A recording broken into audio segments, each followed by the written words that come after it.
शीतल बेटा, जरा सब्जी काट दे, और मोनिका तू जरा सलाद काट दे, मैं जब तक रोटियां बना रही हूँ।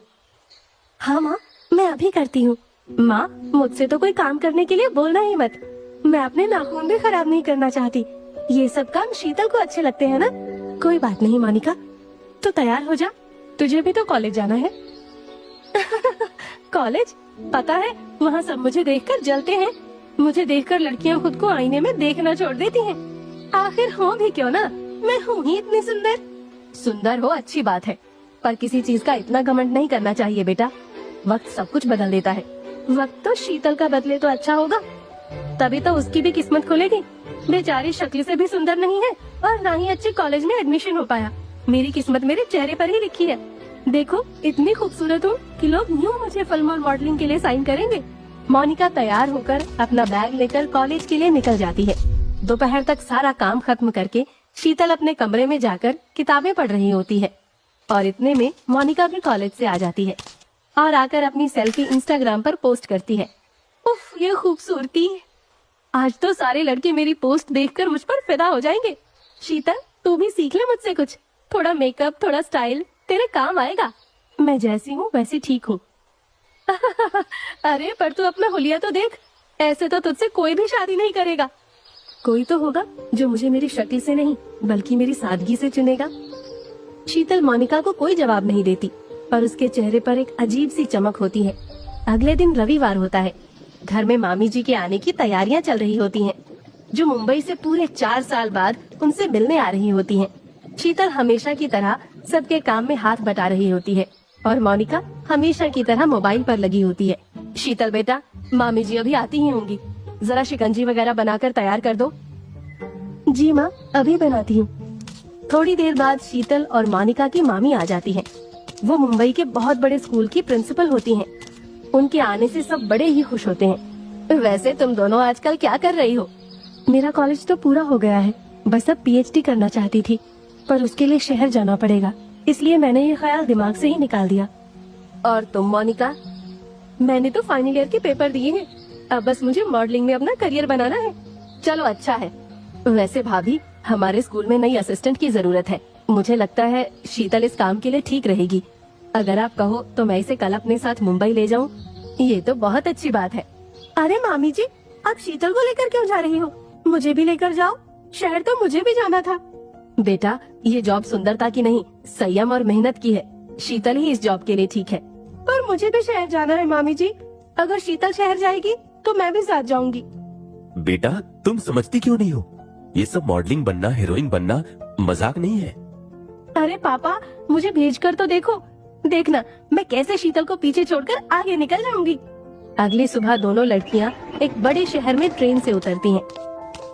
शीतल और मोनिका दोनों की आंखों में अपने अपने सपने होते हैं। शहर आकर दोनों अपनी मामी के बड़े से घर में पहुंचती हैं। मोनिका, तुम जिद करके आ तो गई, लेकिन यहाँ करोगी क्या? बस मामी जी, आप देखना शहर में मेरा कैसे असली टैलेंट चमकेगा। वहाँ हर कोई मुझे देखकर बोलेगा, वाओ, सुपर मॉडल। शीतल तो सीधे स्कूल के काम में लग जाती है और बच्चों को पढ़ाना, फाइलें संभालना, इन सब कामों को लगन से करती है, जबकि मोनिका मॉडलिंग एजेंसी के इंटरव्यू देने लगती है। तुम्हारा पोर्टफोलियो कहाँ है? वो नहीं, पर आप मेरा इंस्टाग्राम देख सकती हैं, फॉलोअर्स भी हैं मेरे हजारों। यहाँ इंस्टाग्राम से करियर नहीं बनता। मॉडलिंग के बारे में पहले थोड़ी जानकारी तो ले लेती, या बस सीधे गांव से यहाँ चली आई हो? क्या मतलब? आप मेरा लुक देखिए, मैं किसी भी मॉडल को पीछे छोड़ सकती हूँ। मैडम, आप जैसी शक्ल वाली यहाँ रोज लाइनों में लगी रहती हैं। मोनिका गुस्से से भरी होती है और बड़बड़ाती हुई घर वापस आती है। उसे पूरी उम्मीद होती है कि शहर में उसकी किस्मत बदल जाएगी, लेकिन यहाँ तो कोई उसे पूछता भी नहीं है।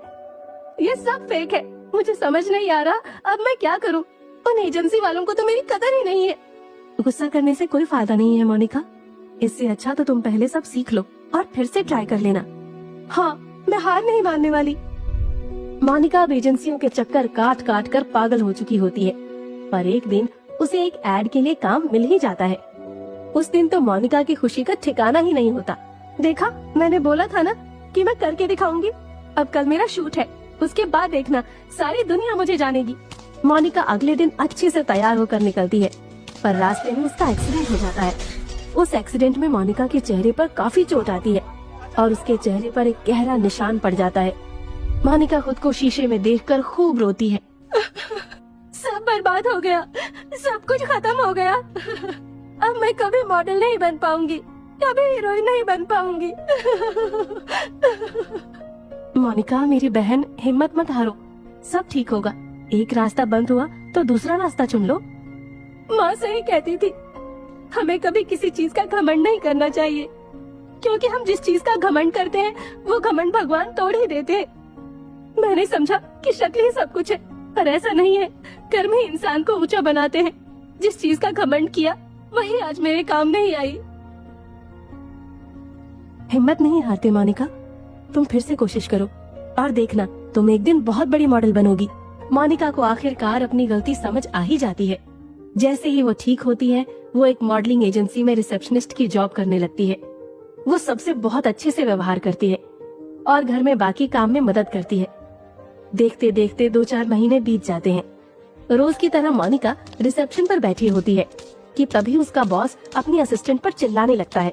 ऐसे कैसे आज मॉडल नहीं आई? मुझे आज ये एड शूट करनी ही करनी है। कहीं से भी मॉडल लेकर आओ, मैं कुछ नहीं जानता। एजेंसी में सबकी आफत आ जाती है। उसी वक्त बॉस की असिस्टेंट की नजर मोनिका पर पड़ती है। वाओ, क्या फेस है, इतनी सुंदर लड़की और रिसेप्शनिस्ट। असिस्टेंट जल्दी से मोनिका के पास जाती है और उसे बोलती है, हे यू, क्या नाम है तुम्हारा? जी, मेरा नाम मोनिका है। आज हमारी मॉडल बिना बताए गायब हो गई और हम सबको मुसीबत में डाल दिया है। अगर तुम कोशिश करो तो ये ऐड कर सकती हो। तुम्हारा फेस एकदम मॉडल जैसा है। ये सुनकर मोनिका की आंखें चमक उठती हैं। उसे अपने कानों पर यकीन ही नहीं हो रहा होता। क्या सच में?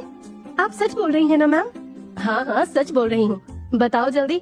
मोनिका खुशी खुशी हाँ कर देती है और वो एड में कमाल कर देती है। सब उसके काम से इतने खुश होते हैं कि उसे आगे के लिए भी साइन कर लेते हैं। आखिरकार मोनिका एक बहुत बड़ी मॉडल बन जाती है और उसमें कभी इस बात का घमंड नहीं आता। मोनिका और शीतल दोनों बहनें मिलकर मुंबई में एक ही फ्लैट खरीद लेते हैं और अपने माँ बाप को भी वहाँ बुला लेते हैं, जिसमें वो खुशी खुशी रहने लगते हैं।